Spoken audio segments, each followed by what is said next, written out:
Good morning, it's Lena.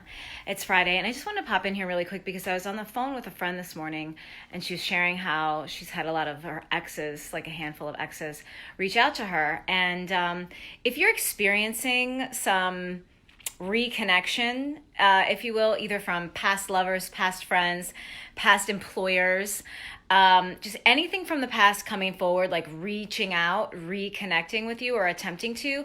This is an example of what Mercury Retrograde does. Hi, Bryn.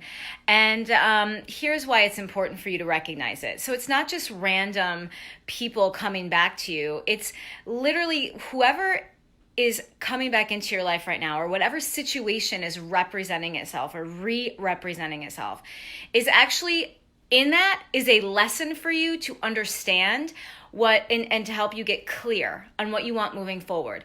Because if you didn't watch my videos last week, that's fine. Brief overview of what Mercury retrograde is. It's a chance for us to reevaluate, rethink, repurpose, to reconsider. So if you are experiencing people coming back into your life, or a situation that feels familiar, something that you feel like you left in the past, and it's re-emerging, there's a reason why. And it's your job to understand what it is. And one thing that I do really well is help women navigate the signals and the messages that they're receiving so that you stop repeating your patterns, because that's one way women get stuck. It's one way I used to get stuck, right? It's like we ignore the messages, or we're too afraid to move forward because what is ahead of us is unfamiliar. What is behind us, we know. Where we are in the middle, right? It's like, what are we doing?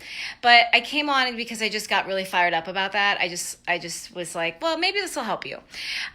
So if it helps you, pop a little, like this video, pop a comment in the video section so I know that this information is helpful to you. Astrology is not something that I encourage people to look at as a straight and narrow, or this, Capricorn says this about this, to follow it like to a T. I encourage, in the way I use astrology in my own life and with my clients, is to understand the rhythms of what's happening inside the planets. So it's like and we don't need to know a shit ton of information to apply the energetic atmosphere to what's happening with you and your life right now, and how that influences your decisions and your life moving forward. So just a quick tip to share with you that, hey, if things are coming back to your life, I highly recommend, like what I would tell my clients to do. And first of all, they'd have me one-on-one so they can get real-time live feedback and coaching to direct them, to work them forward.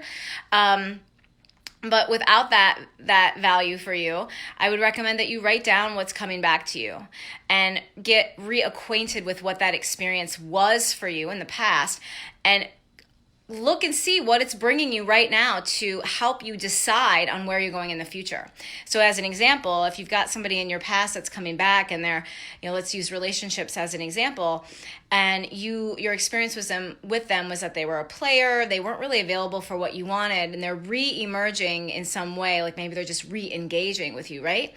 Like that signal, that message could be, hey, it could be the universe like just checking in on you to see like, how serious are you about moving away from what you don't want to move toward what you do want. That applies to your job, it applies to your weight, it applies to everything in your life. So if you have questions, knock them in those comments. Give me a like if you love this video and want to see more. I need to know, and have a great Friday.